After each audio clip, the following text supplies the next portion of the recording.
Narendra Modi speaking in Hiranagar. Let's cut across live now.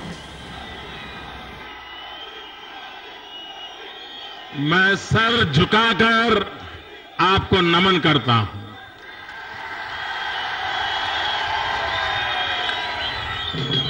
आपका ये प्यार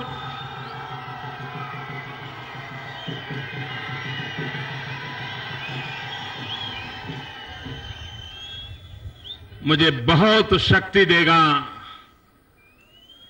और भाइयों बहनों, जम्मू कश्मीर के मेरे भाइयों बहनों, मैं आज आपको विश्वास दिलाता हूं कि आप जो मुझे इतना प्यार दे रहे हैं, मैं ब्याज समेत विकास करके इसको लौटाऊंगा।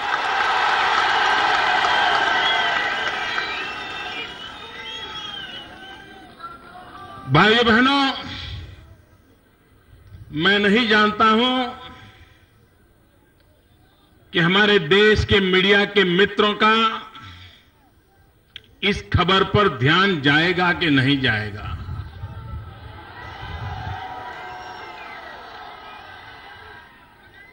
आज भारतीय जनता पार्टी में पूर्व डीआईजी, आईजी, पूर्व आईजी श्रीमान फारूक खान जी ने भारतीय जनता पार्टी में प्रवेश किया है।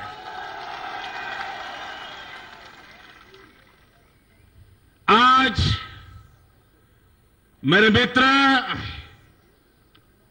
खालिद जहांगीर, जिसकी कलम का लोहा माना जाता है, पत्रकारिता में अंतर्राष्ट्रीय जगत में उन्होंने अपना स्थान बनाया है। उन्होंने आज भारतीय जनता पार्टी में प्रवेश किया है। मैं भाई खालिद का बहुत बहुत स्वागत करता हूं। विद्यार्थी नेता के रूप में अपनी छवि छोड़ने वाले युवा जुझारू नेता सुरेश जी आज भारतीय जनता पार्टी में प्रवेश किया है। मैं उनका भी स्वागत करता हूं, अभिनंदन करता हूं। भारतीय जनता पार्टी में ये प्रवेश सारे देश को ध्यान आकर्षित करने वाली घटना है। देशभक्ति का जहां जज्बा है, भारत की एकता अखंडता का सपना है, गरीब से गरीब का कल्याण करने की जिसकी कामना है, उन सब के लिए अब एक ही जगह बची है और वो है भारतीय जनता पार्टी।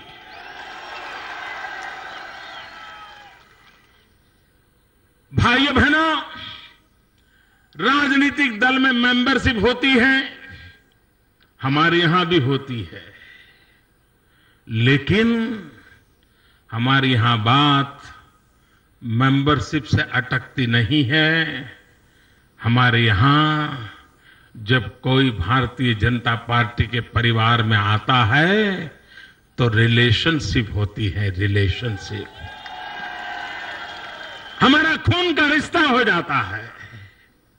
और इसलिए इन तीनों महानुभावों का और उनके साथियों का भारतीय जनता पार्टी में प्रवेश हम लोगों के लिए एक नई ऊर्जा का कारण बनेगा। मैं उनका स्वागत करता हूं। मैं हीरानगर पहले भी आया हूं, लेकिन ये मिजाज आज पहली बार देख रहा हूं।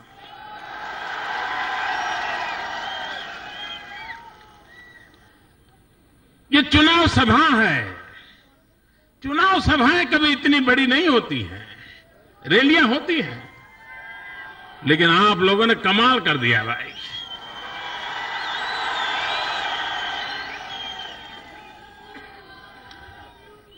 जब मैं जम्मू रैली में आया था तो यहां के मुख्यमंत्री ने हेलीकॉप्टर से देखा था कि माहौल कैसा है।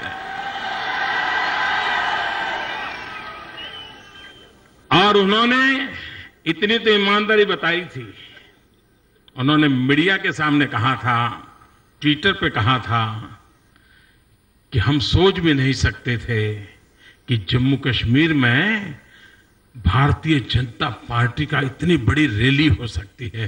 उन्होंने लिखा था। आज अगर शायद उनका हेलीकॉप्टर आ जाए, एक तो आचार संहिता के कारण शायद नहीं आएंगे, और दूसरा चुनाव के दिन है, कुछ बात निकल जाए तो परेशानी पैदा हो जाए। लेकिन अगर आज ऊपर से नजरिया देख लें तो पता चलेगा जम्मू कश्मीर में हवा का रुख कहां जा रहा है।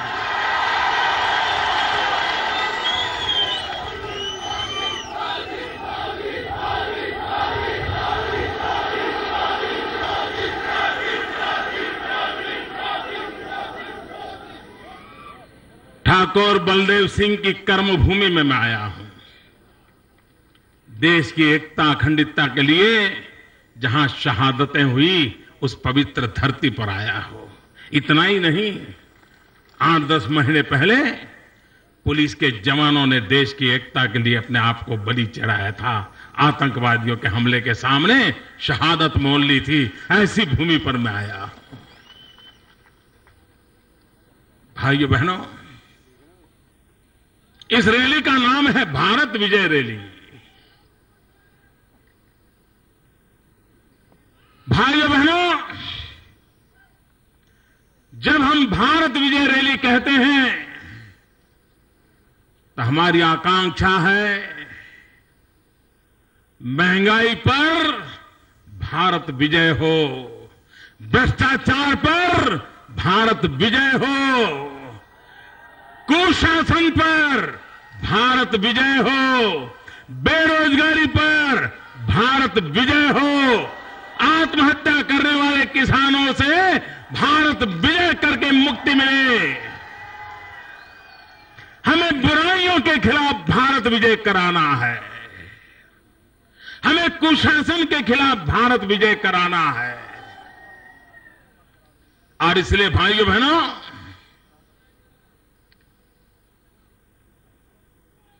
दो 2014 के चुनाव की एक प्रकार से विधिवत ये मेरी पहली सभा है, और मेरे लिए खुशी है कि वो जम्मू कश्मीर से हो रही है।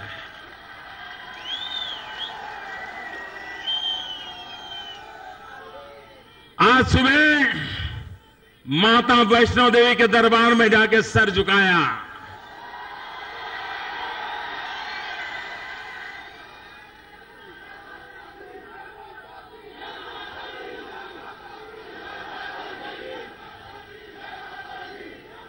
और अब जनता जनार्दन के चरणों में सर झुका रहा हूं। भाइयों बहनों,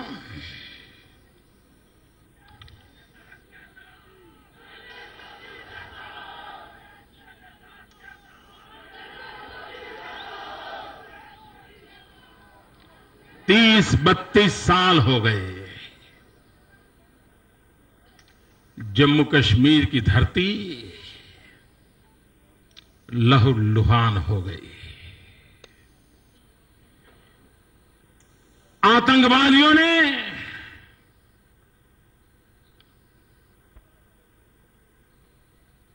क्रॉस बॉर्डर टेररिज्म करने वालों ने सिर्फ इंसानों को नहीं मारा है, कश्मीरियत पर हमला किया है, इंसानियत पर हमला किया है। और इसलिए भाइयों बहनों, हम सबका कर्तव्य बनता है जम्मू कश्मीर के हम सभी भाई बहन एक बनकर के अटल बिहारी वाजपेयी जी ने कश्मीर को आगे बढ़ाने के लिए हमें जो रास्ता दिखाया है, इंसानियत का, जमहूरियत का, कश्मीरियत का। वाजपेयी जी ने इन तीनों पिलर पर कश्मीर के एकता, कश्मीर का विकास, कश्मीर का भाग्य बदलने का जो एक मजबूत नींव रखी है, हम सबको मिलकर के उसको आगे ले जाना है। वही रास्ता सही रास्ता है। विकास के बिना हमारे समस्याओं का समाधान नहीं होगा। आप मुझे बताइए मेरे भाइयों बहनों, नौजवानों को रोजगार चाहिए कि नहीं चाहिए?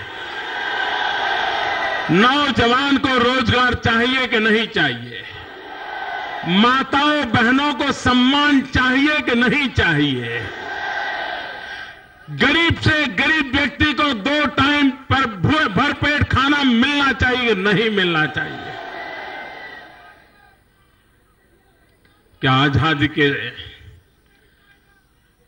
65 साल के बाद इस देश का नागरिक क्या इतना नहीं मांग सकता है? लेकिन भाइयों बहनों, ये देश का दुर्भाग्य ऐसा है, मैं कहता हूं नौजवानों को रोजगार दो तो वो कहते हैं सेक्युलरिज्म खतरे में पड़ जाएगा। मैं कहता हूं महंगाई दूर करो, बोले पहले सेक्युलरिज्म की बात करो। मैं कहता हूं आतंकवाद को मिटाओ, वो कहते हैं पहले सेक्युलरिज्म की चर्चा करो। मैं कहता हूं किसान की जिंदगी की चिंता करो, नहीं नहीं पहले सेक्युलरिज्म। भाइयों बहनों, जिन लोगों के पास 125 करोड़ देशवासियों के सवालों के जवाब नहीं है, अपने पापों का हिसाब देने की हिम्मत नहीं है, वो अब सेक्युलरिज्म के खोखले झूठे नारे बोल करके देश के नौजवानों को गुमराह नहीं कर सकते। हमें विकास चाहिए, हमें रोजगार चाहिए, हमें शांति चाहिए, हमें एकता चाहिए, हमें सद्भावना चाहिए, हमें भाईचारा चाहिए, हमें आगे बढ़ना है।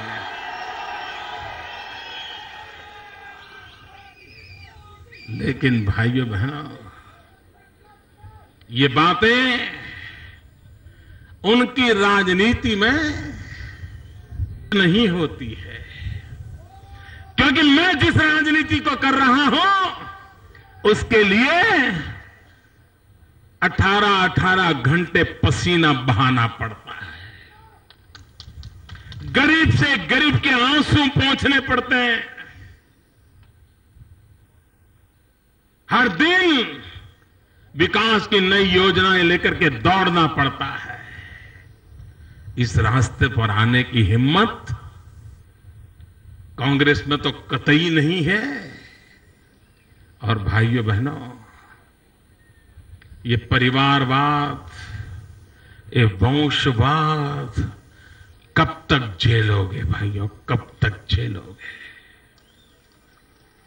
मुझे बताओ मेरे भाइयों बहनों, आपको ये वंशवादी राजनीति की जरूरत है? ये परिवारवाद की राजनीति की जरूरत है? 3-3, 4-4 पीढ़ी मौज कर रही है। क्या मिला भाइयों बहनों, क्या मिला इन वंशवाद की राजनीति को बढ़ावा देकर के? क्या मिला आपको?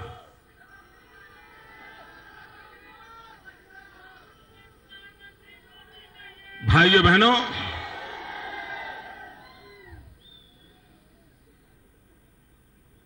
परिवारवाद, वंशवाद ये लोकतंत्र का सबसे बड़ा दुश्मन होता है। जम्मू कश्मीर की धरती को भी ये परिवारवाद, वंशवाद से मुक्त कराना है और हिंदुस्तान को भी परिवारवाद, वंशवाद की राजनीति से मुक्त कराना है।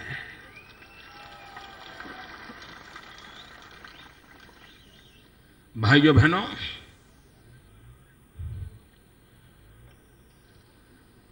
हमारे देश के एक प्रधानमंत्री थे, लाल बहादुर शास्त्री।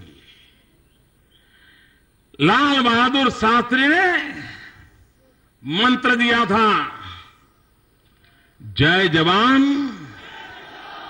जय जवान, जय जवान। लेकिन भाइयों बहनों,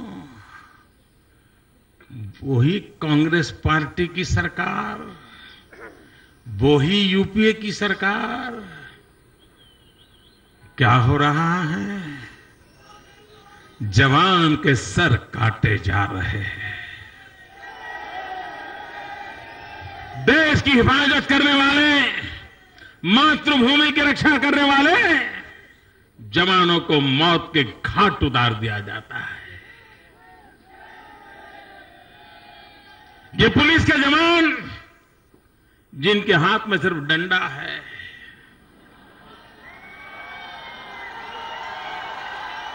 और आतंकवादी आकर के उन्हें मौत के घाट उतार दें, उनके बच्चों का क्या गुनाह है? क्या गुनाह है उनके बच्चों का कि उनसे उनके पिता को छीन लिया जाए? क्या ये है तुम्हारा जय जवान? भाइयों बहनों, लाल बहादुर शास्त्री ने कहा था जय किसान। आज देश में हजारों लाखों किसानों को आत्महत्या करने की नौबत आई है। मैं कुछ दिन पहले विदर्भ में मैं गया था।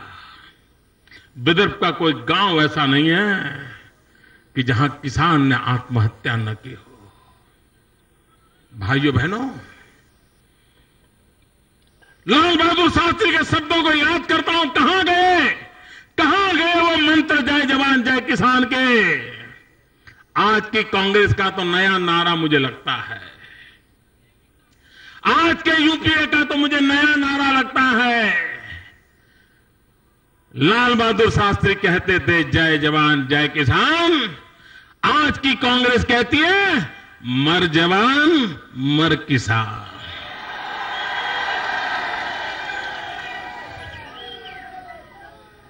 मर जवान मर किसान, यही उनकी नीतियां हैं।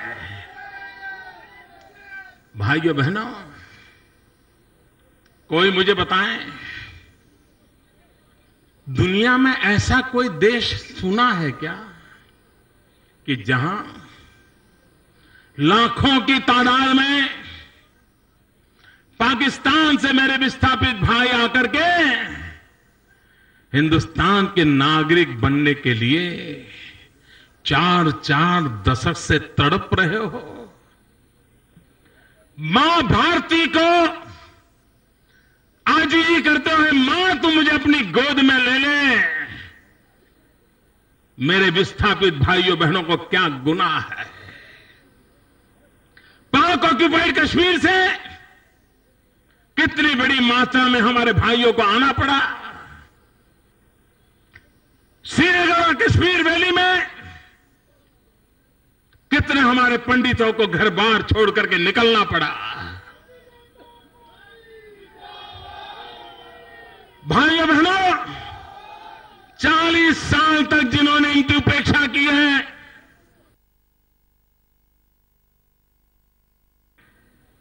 मां का बेटा होने का भी जिन्हें अधिकार नहीं दे पाए, ऐसी सरकार को जम्मू कश्मीर की धरती पर 1 मिनट रहने का अधिकार नहीं है। ऐसे शासकों को दिल्ली में एक पल रहने का अधिकार नहीं है। और इसलिए भाइयों बहनों, मैं हैरान हूं, हमारे देश में बांग्लादेशियों को तो भारत का नागरिकत्व मिल जाता है, मतदान का अधिकार मिल जाता है, लेकिन भारत मां के लिए जीने मरने वाले ये पश्चिमी पाकिस्तान से आए हुए मेरे भाइयों को भारत मां का बेटा कहने का अधिकार नहीं मिल रहा है। यह अन्याय के खिलाफ मैं लड़ाई लड़ना चाहता हूं भाई। क्या उनको हक मिलना चाहिए भाइयों? उनको हक मिलना चाहिए, उनको नागरिकत्व मिलना चाहिए। भाइयों बहनों, ये जिम्मा हम निभाने को तैयार है। कब तक? और इसलिए भाइयों बहनों, देश वादों से तंग आ चुका है। नेक इरादे चाहिए, नेक इरादे चाहिए। भाइयों बहनों, आजकल पाकिस्तान को 3 सिपाही सालार मिल गए हैं, जिनकी पाकिस्तान में बड़ी वाहवाही हो रही है, जिनका पाकिस्तान में बड़ा रुतबा चल रहा है। पाकिस्तान के अखबारों में उनके बयानों को कोट किया जाता है। ये पाकिस्तान की एक अनोखी ताकत के रूप में उभरे हैं। भाइयों बहनों, ये 3 कौन है? 3 एके हैं, 3 एके। एक तो है AK-47। उस AK-47 के भरोसे हिंदुस्तान की धरती को लहूलुहान करने का पाप पाकिस्तान से होता रहता है। दूसरे AK एंटोनी हैं, भारत के रक्षा मंत्री। तो एक AK-47, दूसरे AK एंटोनी। वो संसद में ऐसे बयान देते हैं कि जवानों के सर काटने वाले पाकिस्तान की सेना का यूनिफॉर्म पहन के आए थे। सेना कहती है पाकिस्तानी आए थे, ये कहते हैं यूनिफॉर्म पहन करके आए थे। ये किसकी मदद करने के लिए बोल रहे हैं? और इसलिए पाकिस्तान के पास अब तक तो AK-47 थी, अब उनको मदद मिल गई है AK एंटोनी की। एक दूसरे हैं, वो तीसरे हैं AK-49। वो है AK-49। ये AK-49 ने अभी एक पार्टी को जन्म दिया।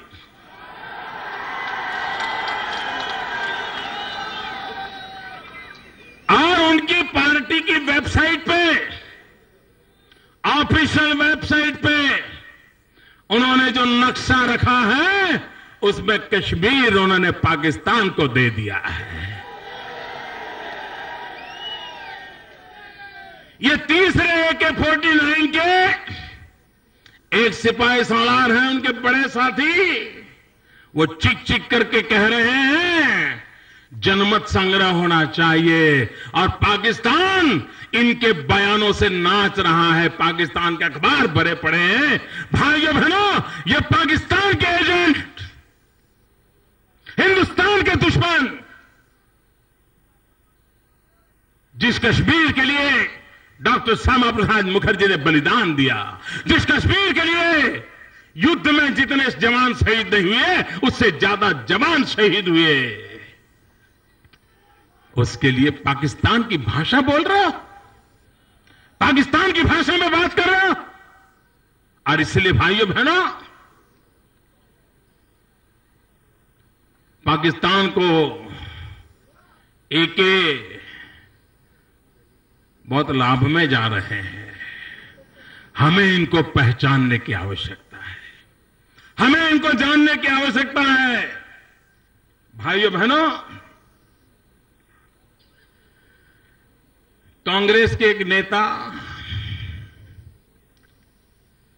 शहजादे,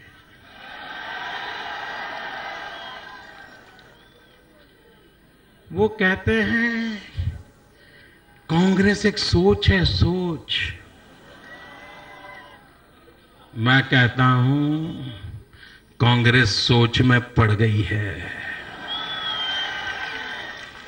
ये चाय वाला कहां से आ गया?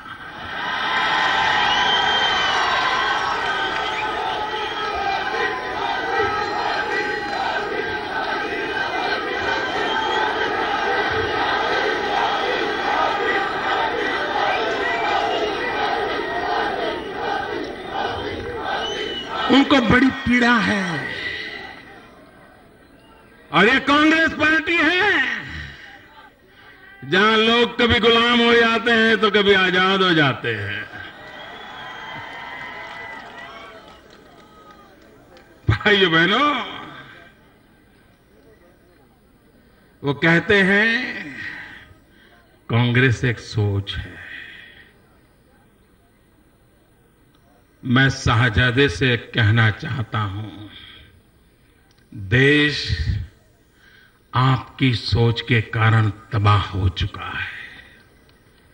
देश आपकी सोच को अब ज्यादा झेलने की ताकत भी नहीं बची है। बहुत झेला, तय करो।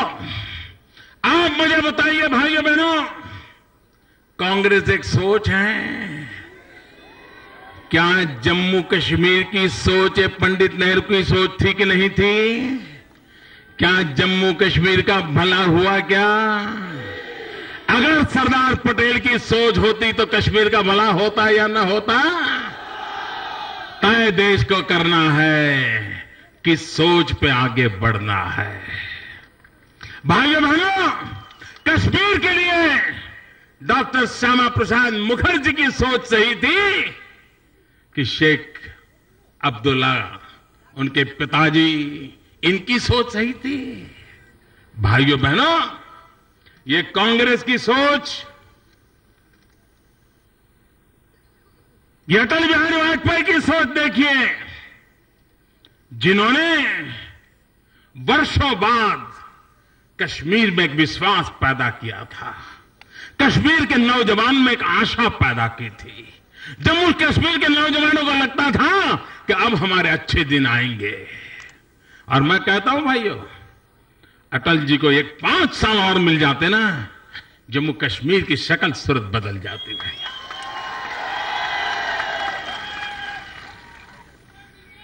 लेकिन भाइयों बहनों, वो अधूरे काम हम पूरे करके रहेंगे। कश्मीर को हक दिला के रहेंगे। जम्मू कश्मीर की इंसानियत के झंडा हम ऊंचा करके रहेंगे और इसी काम के लिए हम लगने वाले लोगों में से हैं। भाइयों बहनों,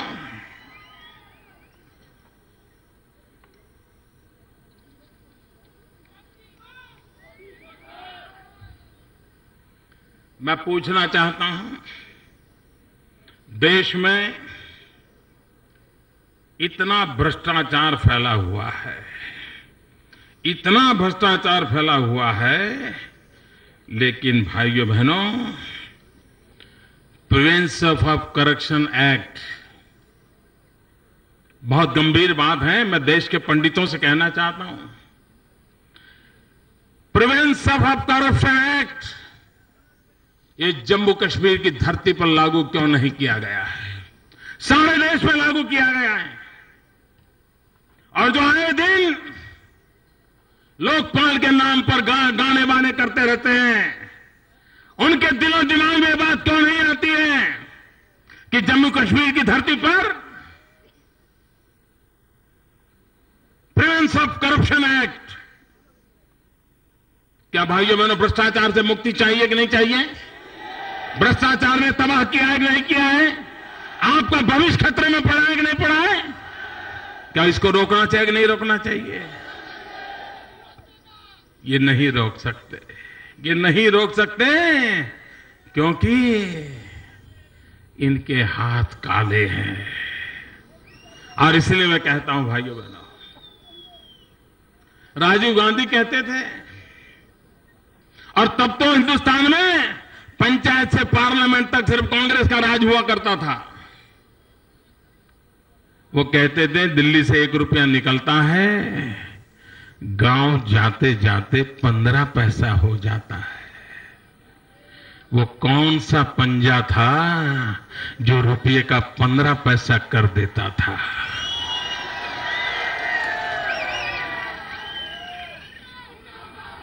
भाइयों बहनों, और इसलिए मैं कहता हूं, जब तक रुपये को 15 पैसा कर देने वाला पंजा नहीं जाएगा, तब तक देश में से करप्शन नहीं जाएगा। भाइयों बहनों, भाइयों बहनों, क्या कारण है कि यहां पिछड़े लोगों को अधिकार नहीं दिए जा रहे? शेड्यूल ट्राइब को अधिकार नहीं दिए जा रहे? मेरे गुजर परिवारों को अधिकार नहीं दिए जा रहे हैं? हिंदुस्तान में जो अधिकार औरों को मिल रहे हैं, जम्मू कश्मीर में उन अधिकारों से उन पिछड़ी जातियों को वंचित रखा गया है। और कांग्रेस पार्टी जो इतने दिनों तक अगड़े पिछड़े की राजनीति करती रही है, वो जम्मू कश्मीर में आकर के उसके मुंह पर ताले क्यों लग जाते हैं? कि यहां का गरीब गरीब नहीं है क्या? मुझे बताइए भैया, यहां का गरीब गरीब नहीं है क्या? यहां का पिछड़ा पिछड़ा नहीं है क्या? जो देश के नागरिकों को अधिकार मिले, हम मिलना चाहिए नहीं मिलना चाहिए? लेकिन भाइयों बहनों, इसके लिए आवाज उठाने की न उनकी ताकत है, न उनके इरादे हैं। और इसलिए भाइयों बहनों, मैं आज आपके पास आया हूं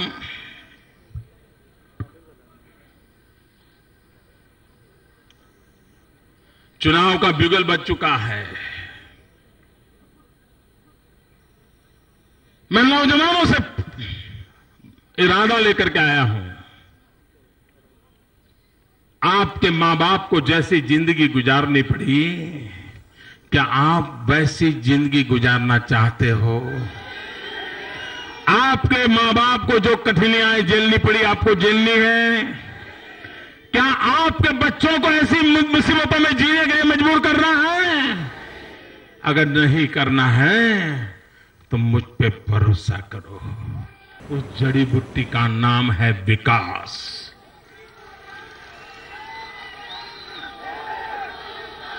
विकास किए बिना देश का भाग्य नहीं बदलेगा। विकास किए बिना गरीबों का भला नहीं होगा। विकास किए बिना नौजवान को रोजगार नहीं मिलेगा। विकास किए बिना गरीब से गरीब को शिक्षा नहीं मिलेगी। विकास किए बिना बूढ़े मां बाप को अस्पताल में दवाई नहीं मिलेगी। और इसलिए भाइयों बहनों, विकास का मंत्र लेकर के मैं आया हूं। मुझे आपके आशीर्वाद चाहिए। और इस बार मैं देख रहा हूं, चाहे जम्मू हो, कश्मीर हो या लद्दाख हो, हवा का रुख पूरी तरह बदल चुका है भाइयों। इस बार लद्दाख हो, जम्मू हो, कश्मीर हो, सब दूर से कमल दिल्ली पहुंचने वाला है, ये मुझे विश्वास है। और भाइयों बहनों, मैं विशेष रूप से चाहे 47 के विस्थापित हो, चाहे 65 के विस्थापित हो, चाहे 71 के विस्थापित हो, चाहे पाक ऑक्युपाइड कश्मीर के विस्थापित हो, चाहे कश्मीर से निकाले गए हमारे पंडित भाई बहन हो, आप सबको मैं कहना आया हूं, अब ज्यादा दिन आपको इन मुसीबतों से जीना नहीं पड़ेगा।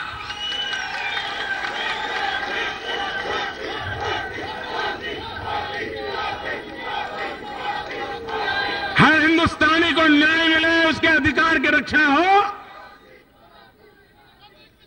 यह हमारी पार्टी की प्रतिबद्धता है। और इसलिए भाइयों बहनों, विकास का मंत्र लेकर के हम आगे बढ़े।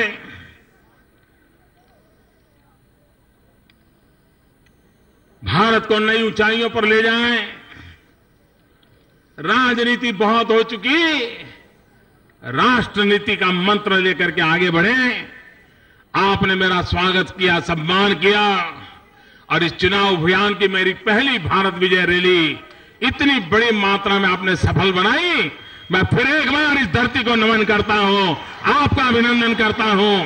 भारत माता की, भारत माता की।